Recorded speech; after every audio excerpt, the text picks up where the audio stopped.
السلام علیکم ورحمۃ اللہ وبرکاتہ۔ نحمدہ ونصلی علی رسولہ الکریم، اما بعد۔ محترم معزز بھائیوں، بزرگوں، عزیز دوستوں، اللہ تعالیٰ نے اپنے فضل و کرم سے انسان کو اسلام کی نعمت سے نواز کر حضرت جناب محمد رسول اللہ صلی اللہ علیہ وسلم کی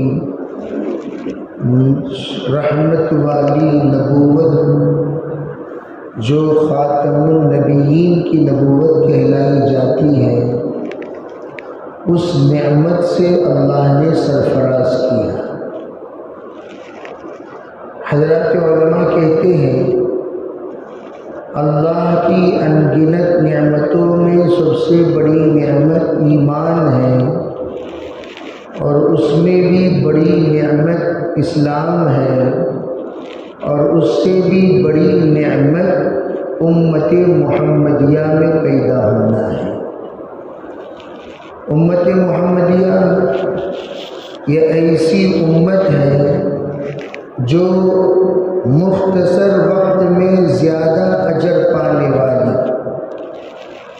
وقت بالکل مختصر لیکن اجر اللہ کے نزدیک بہت زیادہ، جس کی مثال حضور نے اس طرح عطا فرمائی کہ ایک قوم ہے جو فجر سے لے کر ظہر تک کام کرتی ہے، اس کو مزدوری میں 1 درہم ملا، دوسری ظہر سے عصر تک کام کرتی ہے، مزدوری میں 1 درہم ملا، تیسری عصر سے مغرب تک کام کرتی ہے، مزدوری میں 2 درہم ملے۔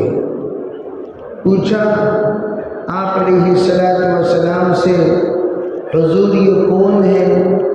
کہا پہلی قوم یہود ہے، ان کی زندگیاں بڑی لمبی لمبی، اجر بالکل مختصر۔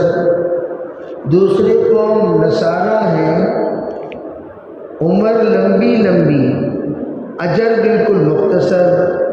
تیسری قوم یہ امت محمدیہ ہے، وہ اجر عبادتیں بڑی مختصر لیکن اجر دگنی ہے۔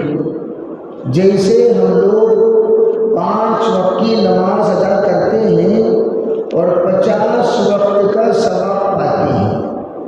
نماز ادا کرتے ہیں ہم 5 وقت، من جاء بالحسنہ فلہ عشر امثالہا، جو ایک نیکی لے کر آئے اسے 10 گنا اضافے کے ساتھ ملتا ہے۔ وہ 10 گنا اضافہ، ایک نیکی کرو 10 گنا پاؤ۔ یہ امت محمدیہ کی خصوصیت ہے۔ وقت ہمارا بالکل مختصر، اجر اللہ تعالیٰ ڈبل دیں گے۔ کبھی اللہ تعالیٰ اجر دیتے ہیں رمضان المبارک کی برکت سے، جیسے ایک نماز ہم نے ادا کی 70 نمازوں کا ثواب پائے، ایک نفل ادا کیے ایک فرض کا ثواب پائے۔ تو اللہ تعالیٰ نے رمضان عطا فرما کر امت محمدیہ پر بہت بڑا احسان کیا۔ اسی طرح شب قدر اللہ عطا فرما کر خیر من 1000 شہر، اللہ نے 1000 مہینے کے برابر ایک رات کا ثواب اللہ نے عنایت فرمایا۔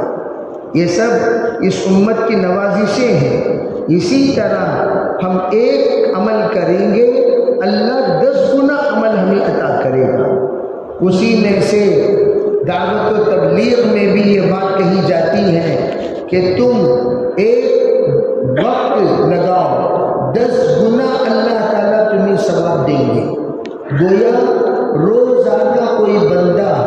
مسجد کو آباد کرنے کے لیے محنت کرتا ہے، کوشش کرتا ہے، ملاقاتیں کرتا ہے، گشتوں میں وقت لگاتا ہے، اپنے مسلمان بھائیوں کو سمجھاتا ہے، اپنے اڑوس پڑوس کا خیال رکھتا ہے، اپنے دوست و احباب کے پاس جاتا ہے، رشتہ داروں سے جا کر ملتا ہے اور سب کو مسجد کی دعوت دیتا ہے، نماز کی دعوت دیتا ہے، ایمان کی قیمت سمجھاتا ہے، آخرت کی اہمیت اس کے دل میں بٹھاتا ہے، قبر اور حشر کے بارے میں باتیں کرتا ہے اور اس کو آخرت کی تیاری کرنے کی طرف راغب کرتا ہے، ابھارتا ہے۔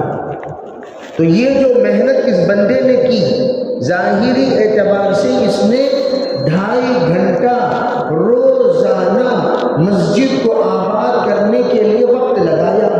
ہمارے اکابر یہ بھی فرماتے ہیں، ارے بھی نماز کا وقت اس میں شامل کر لو، نماز کے لیے جب آ رہے ہو نماز کو سب کو دعوت دیتے ہوئے آؤ، نماز سے جب جا رہے ہو تمام ساتھیوں کو اس کی طرف تنبیہ کرتے ہوئے جاؤ، آتے ہوئے نماز کی دعوت، جاتے ہوئے نماز کی دعوت۔ یہ انسان کو نماز پر استقامت والی بنا دے گی۔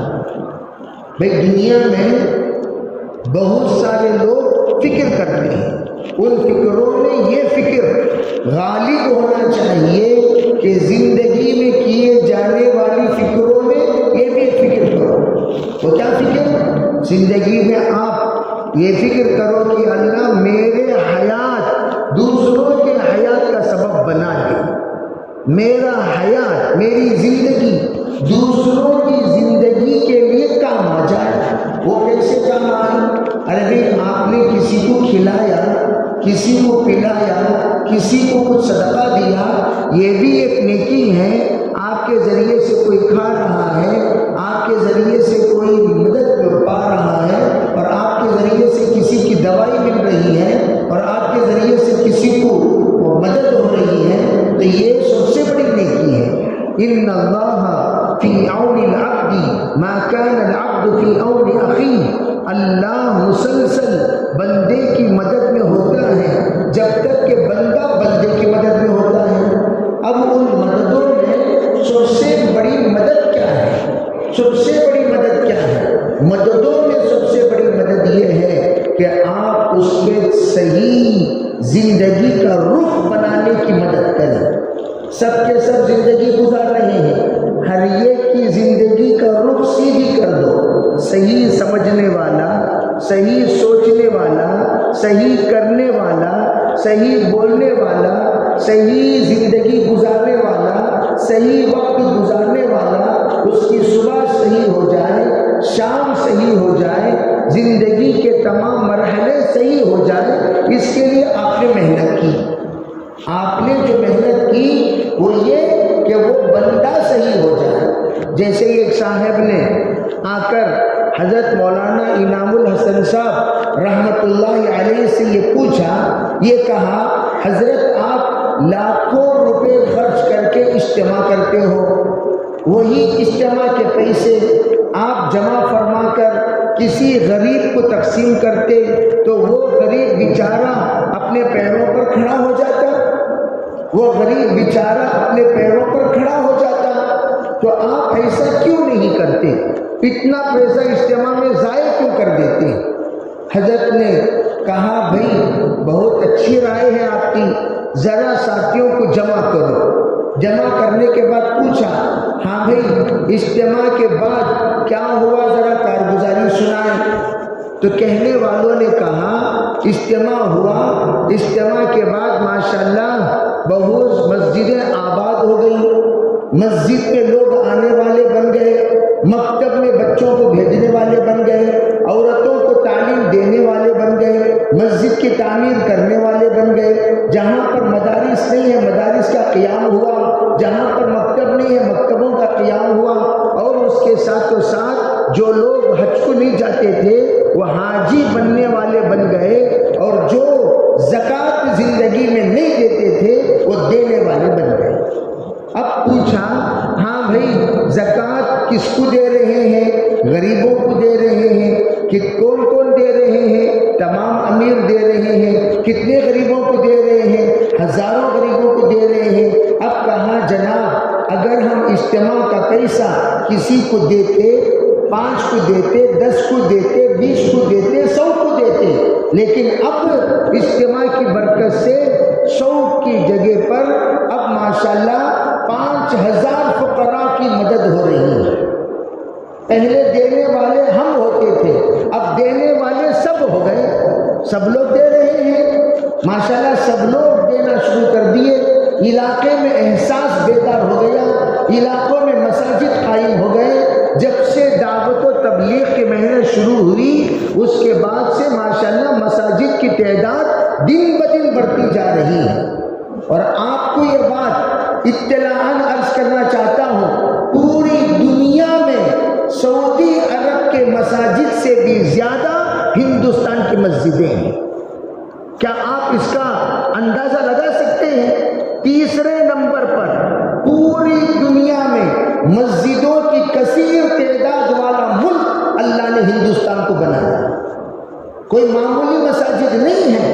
لوگ کہنے والے کہتے ہیں ارے بھائی یہ کفرستان ہے، یہاں پر غیروں کا غلبہ ہے، یہاں یہ ہے وہاں وہ ہے، لیکن آپ کو یہ بات معلوم ہونی چاہیے سب سے زیادہ، حالانکہ عربی مسجد تعمیر کرنے کے لیے کوئی معمولی خرچہ نہیں ہوتا، بہت بڑا خرچہ ہوتا ہے، لیکن اتنا بڑا خرچہ غریب ملک ہونے کے باوجود، جیسے بعض لوگ کہتے ہیں یہ غریب ملک ہے، غریب ملک ہے، حالانکہ غریب ملک مان لیجئے ٹھیک ہے غریب ملک ہے، اس کے باوجود یہاں کے مسلمان اتنی غیرت اور اتنا جذبہ، اتنا ذوق، اتنا شوق اور اتنا ماشاءاللہ اللہ کے گھر کی تعمیر کرنے میں بڑھ چڑھ کر حصہ لیتے ہیں کہ مساجد کی تعداد بڑھتی جا رہی ہے، بڑھتی جا رہی ہے، بڑھتی جا رہی ہے۔ ہمارے بنگلور میں ہر سال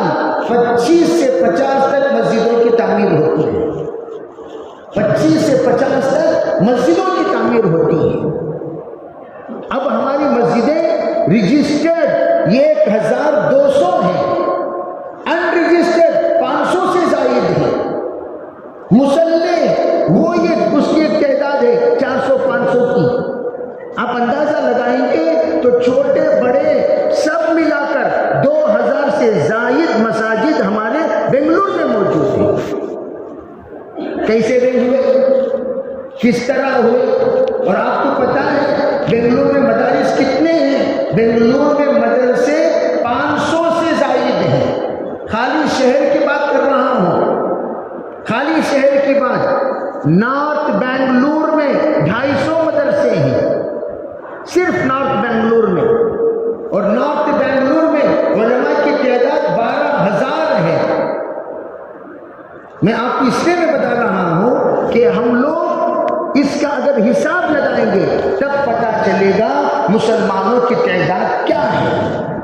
اور آپ کو پورے ہندوستان کا صحیح سینسس کے بعد یہ تسلیم کرنے پر مجبور ہوئے 38 کروڑ مسلمان ہندوستان میں رہتے ہیں۔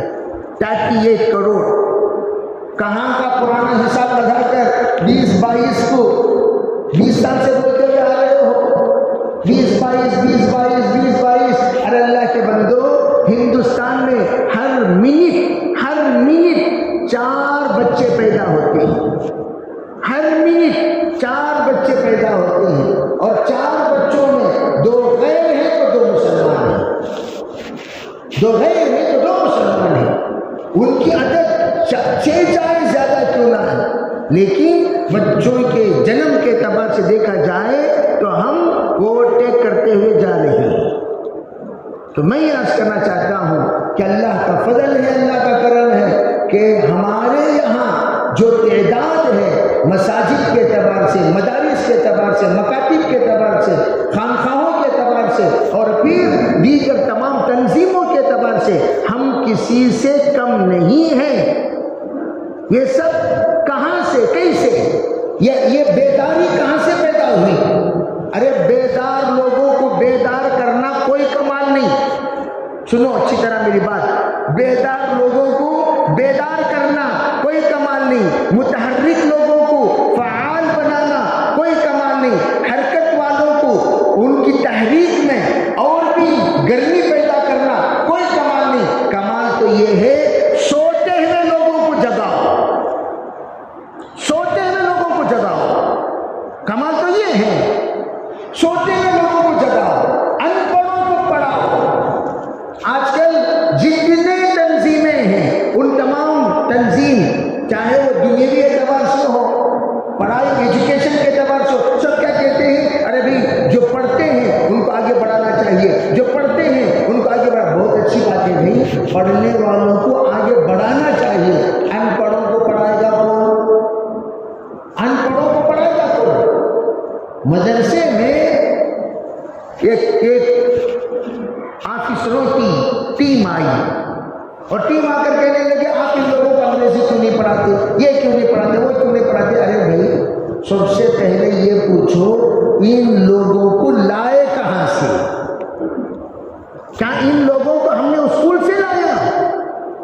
ارے ان کو ہم نے کھیتی سے لایا، کریوں سے لایا، دیہاتوں سے لایا، مزدوری سے لایا۔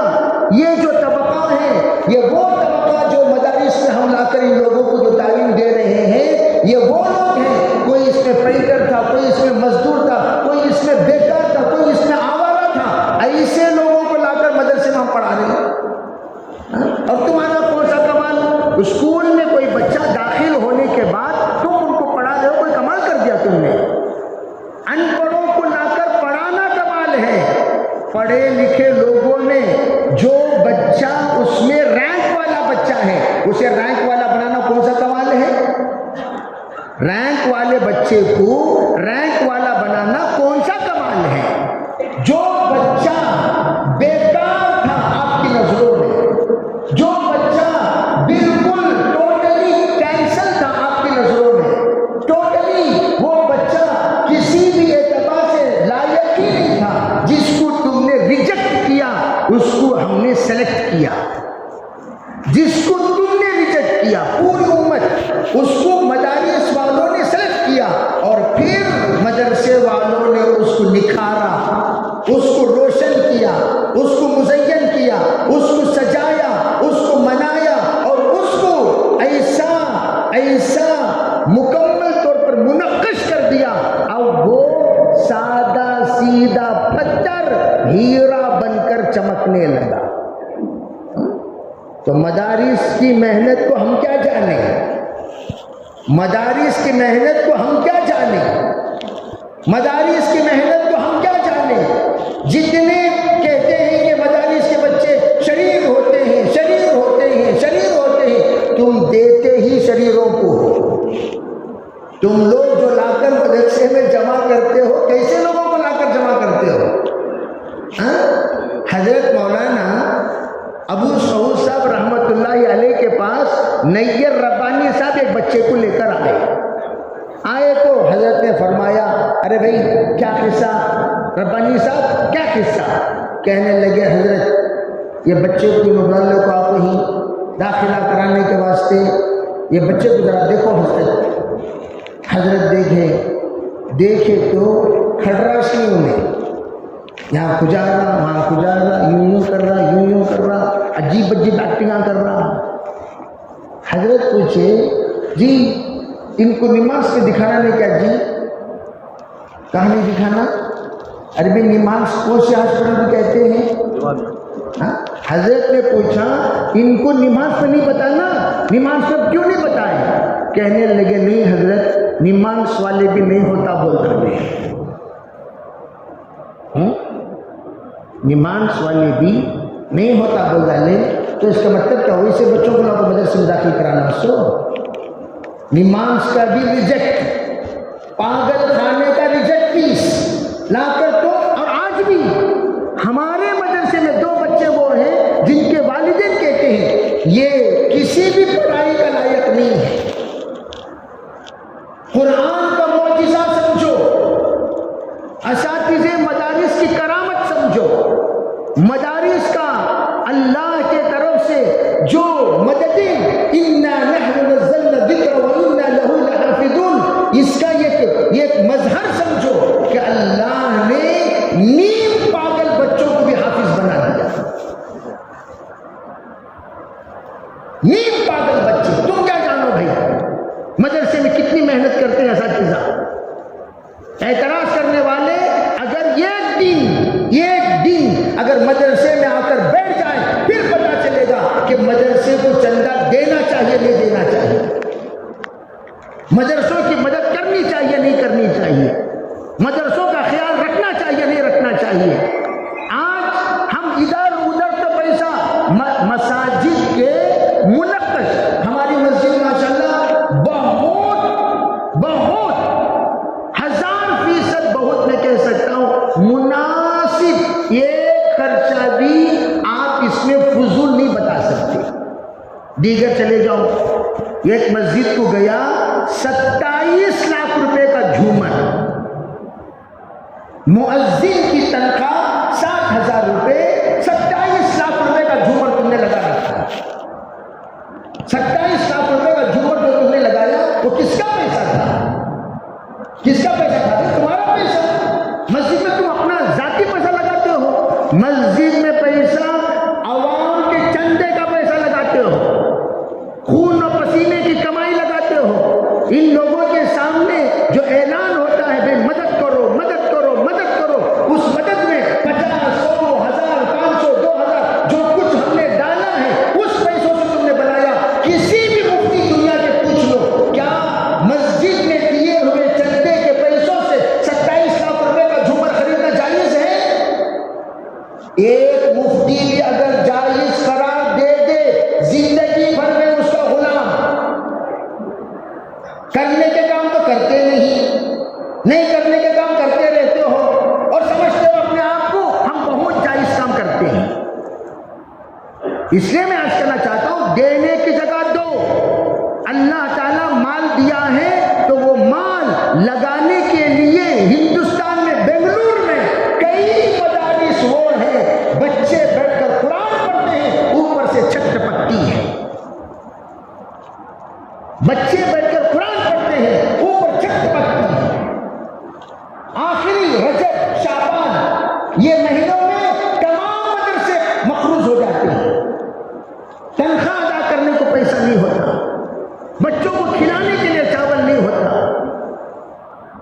اساتذہ اپنے گھروں میں کیا آپ 27 تاریخ کو دو گے؟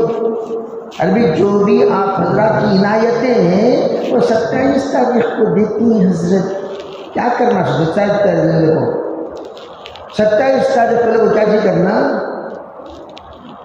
ایک طرف بچے، ایک طرف بیوی، ایک طرف والدین.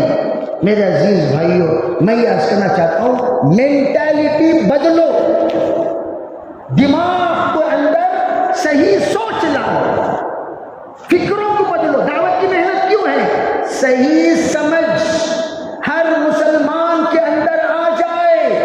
جوشیلا دین، خواہش والا دین، شوق والا دین، شہوات والا دین اللہ کے یہاں مطلوب ہے. جیسے بعض لوگوں کو شوق ہے بار بار عمرہ کرنے کا، کب کبھی سوچے ایک بار کر ڈھنگ سے کر، ایک بار کر ڈھنگ سے کر، ایسا کر کہ اللہ عمرہ تیرا قبول کر لے. 10 بار کیا، 10 بار میں ایک عمرہ بھی قبول نہیں. کلین بولڈ یہ سورت جا کر بار بار عمرہ کرے گے تو کون سی نیت سے جا کر عمرہ کرے؟ تمہیں کون سے پیسوں جا کر عمرہ کرے؟ عمرہ کرنے کے بعد ریا، سمعہ، دکھلاوا، کیا ایسا عمرہ اللہ کے یہاں قبول ہوگا؟ جبکہ تیرا بھائی خود غریب ہے، تمہارے والدین بیچارے لاچار ہیں، تمہاری بہن یہاں پر مقروض پڑی ہوئی ہے، وہ عمرے کے پیسے یہاں مدد نہیں کر سکتے. تو بڑے شان سے ہماری پوری فیملی عمرے کو جائے، ہماری پوری فیملی رمضان وہاں گزارتی. بہت اچھی بات ہے بھائی، رمضان وہاں گزارتی ہے، سب کا حق ادا کر ڈالے. کیا وراثت کا پیسہ مار کو جاری رہنا جی، وراثت کا حق ادا کرے بغیر جاری رہنا. اللہ کیا یوں ہی تمہارے عمرے کے منتظر ہے؟ تم آؤ گے عمرہ کرو گے؟ اللہ ہے، سب اللہ کو پتا ہے. کون کون کیا کیا کر رہے ہیں سب اللہ کو پتا، تو اس لیے ہم سب کو ٹھکا سکتے ہیں، کسی نہیں ٹھکا سکتے؟ ارے بولو کسی نہیں ٹھکا سکتے؟ یہی دعوت کی محنت ہے کہ ہم اپنے آپ کو اللہ کے سامنے مجرم بنا کر حاضری نہ دیں، اپنے آپ کو مجرم بنا کر مت لے جاؤ، اپنے آپ کو مجرم بنا کر مت لے جاؤ۔ کرو، عمرہ کرو منع نہیں، حج پر حج کرو منع نہیں، آپ خوب رمضان گزارو منع نہیں، سب کا حق بھی ادا کرو بھائی، سب کا حق ادا کرو، کون منع کرے؟ منع نہیں کر رہا ہوں، حق ادا کرے بغیر جانے سے منع کر رہا ہوں، حق ادا کر کے جاؤ، حق ادا کر کے جاؤ، اللہ کے سامنے ہمیں کھڑے ہو کر جواب دینا ہے۔ دعوت و تبلیغ کی محنت میرے عزیز بھائیوں اسی احساس کو بیدار کرنے کے لیے ہے، فَفِرُّوا إِلَى اللَّهِ، وہ صرف ایسا ہی نہیں بلکہ پوری زندگی کے تمام شعبوں میں اللہ کے حکم کا خیال رکھو۔ یہ ہے دعوت، یہ ہے تبلیغ۔ تبلیغ کے معنی یہ نہیں کہ بھائی جوڑ لو، مجمع اکٹھا کر لو، اللہ کا فضل ہے، اللہ کا کرم ہے، پورے عالم کے اعتبار سے اللہ نے اس کام کو ایسا قبول کیا۔ ملکوں میں جا کر دیکھو، میں ہمیشہ کنویں کے مینڈکوں کو کہا کرتا ہوں، کنویں کے مینڈک کیا کہتے ہیں؟ کالی ٹوکیو اوساکا مشہور واقعہ اسکول میں پڑھاتے تھے۔ کنویں کا جو مینڈک ہے وہ اوپر کھڑے ہوا تو مینڈک ہمیشہ پیچھے دکھتا ہے، پیچھے دکھتا ہے، سامنے نہیں۔ مینڈک کے جو یوں کھڑا ہوگا مینڈک تو اس کی آنکھیں کہاں نظر آئیں گی؟ پیچھے۔ اسکول میں ایک لطیفہ لکھا ہوا کہ ٹوکیو اوساکا کا جو دو مینڈکا، تمہارا گاؤں بھی ہمارے گاؤں کے سکاچ ہے، تمہارا گاؤں بھی ہمارے گاؤں کے سکاچ، دونوں ایسا کھڑے ہوئے تھے۔ انہیں دیکھ رہا ہے اسی کا گاؤں، انہیں دیکھ رہا ہے اسی کا گاؤں، ایسا نہیں کہ انہیں ان کا گاؤں دیکھ رہا ہے انہیں ان کا گاؤں دیکھ رہا ہے، دونوں اپنے اپنے گاؤں دیکھ کر کیا کہہ رہے ہیں؟ ہمارا گاؤں بھی آپ ہی کے گاؤں کی طرح ہے، آپ کا گاؤں بھی ہمارے ہی گاؤں کی طرح ہے۔ اس طرح بعض لوگ یہاں چار دیواری میں پھرنے والے سمجھتے کیا جی جماعت والے، کیا جی جماعت والے، کیا جی جماعت والے، کیا تم نے کیا معلوم، تم نے کیا معلوم؟ کہاں کہاں جاتے ہیں تمہیں ذرا ادھر یہاں بولو، ذرا دیکھیں گے کہاں کہاں دنیا میں پھرتے ہیں، بولو بھائی کیا معلوم آپ کو دنیا کے بارے میں؟ بتاؤ کیا پتا، معلوم کیا ہے آپ کو؟ کچھ خبر نہیں، بیکار بکواس کرتے رہتے ہیں لوگ، تبصرہ کرتے رہتے ہیں۔ آج امریکہ جیسے ملک میں اتنا اللہ نے اسلام کا طلب پیدا کیا ہے، سب سے پہلا امریکن نے جب دیکھا ارے کالے اور گوروں کے درمیان جنگیں چلنے والے معاملہ کہ کالا اگر گورے کے پاس آ جائے، گورا اگر کالے کے پاس آ جائے، کالے کے ہوٹل میں گورا نہیں جاتا، گورے کے ہوٹل میں کالا نہیں جاتا، دونوں کے دونوں یوں لکھتے تھے the black dogs not allowed، dogs کالے لوگوں کو لوگ گورے لوگ ڈاگس کہتے تھے۔ اس طرح کی توہین جس ملک میں کیے جاتے تھے کالے اور گورے لوگوں کو، انہوں نے دیکھا کہ ایک ہی دسترخوان پر کالے گورے بیٹھ کر کھا رہے ہیں،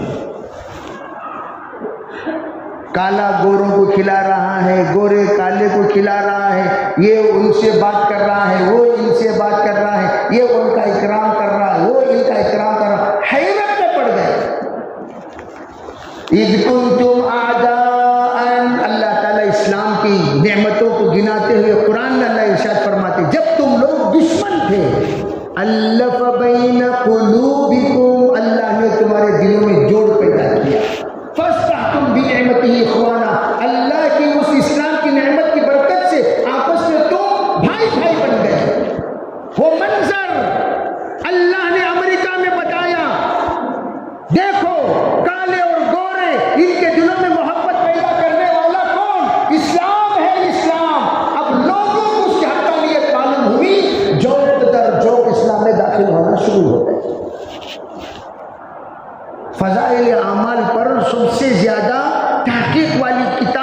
لکھی گئی تصریح المقال فی احادیث فضائل الاعمال، وہ کہاں لکھی گئی؟ امریکہ کے ایک ایسے انجمن سے، جو انجمن امریکہ کے لوگوں کی دین اور ان کے عقائد کی اصلاح کے لیے قائم کیا ہے۔ تو میں یہ عرض کرنا چاہتا ہوں، امریکہ جیسے ملک میں اللہ نے دعوت کی برکت سے لوگوں میں ایک محبت، الفت، تعلق پیدا فرما کر آج بڑے بڑے اجتماعات امریکہ میں ہو رہے ہیں۔ آسٹریلیا میں ابھی اجتماع ہوا، کل ہم لوگ انڈومان جا رہے ہیں، انڈومان میں بھی اجتماع ہے۔ تو میں یہ عرض کرنا چاہتا ہوں، ملکوں میں الحمدللہ، رشیا کا ایک حصہ کرغزستان جہاں میں رمضان بعد جا کر آیا، وہاں اجتماعات چھوٹے چھوٹے جوڑ ہر جگہ پر، کانوں کان، آپ کو خبر نہیں، اتنا بڑا مجمع ماشاءاللہ جڑ جاتا ہے دین کی بات سننے کے لیے۔ وہاں بڑے بڑے مجمع جوڑنے کے لیے مستقل جگہ نہیں، تو مساجد میں ایسا اہتمام کیا جاتا، بڑے بڑے مجمع، 1 سے 10 مجمع پورے ملک میں جوڑے جاتے ہیں اور وہاں پر دین کی بات کہی جاتی ہے۔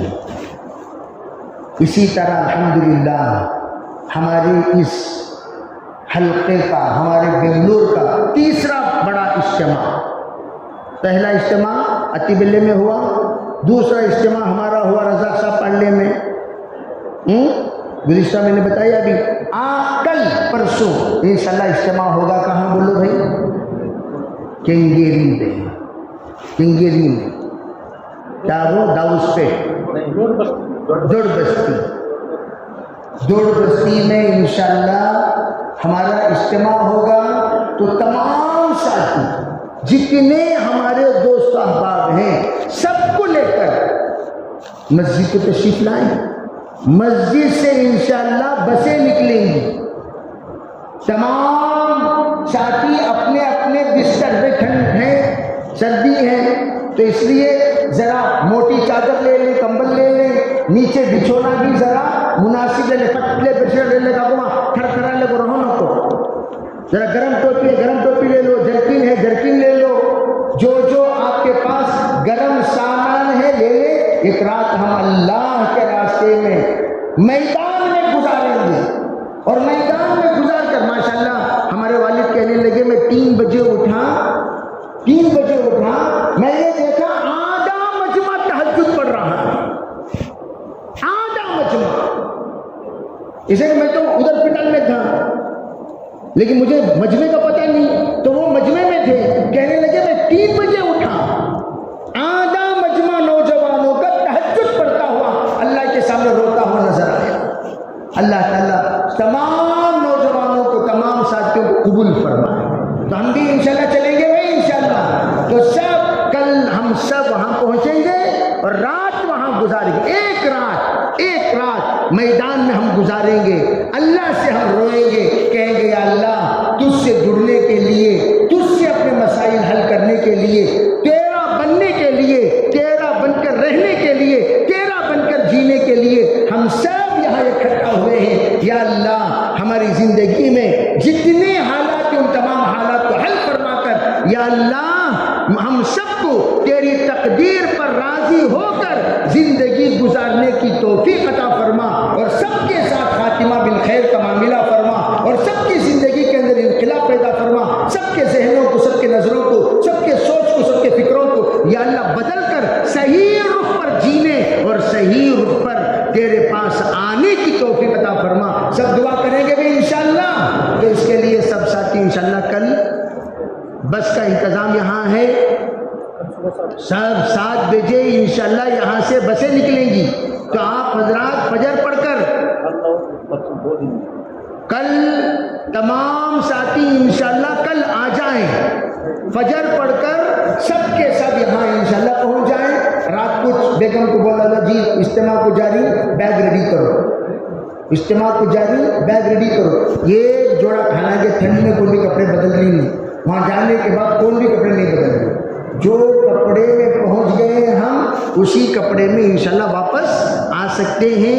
ذرا آپ کلر کپڑے جو ہیں آپ کے پاس پہن لیجئے، جبہ پیجامہ بہتر ہے پہن لیجئے، اپنے پاس دوائی اٹھا لیجئے، آپ کے پاس سے جو بستر ہے وہ لے لیجئے، لے کر یہاں پہنچ جائیے انشاءاللہ۔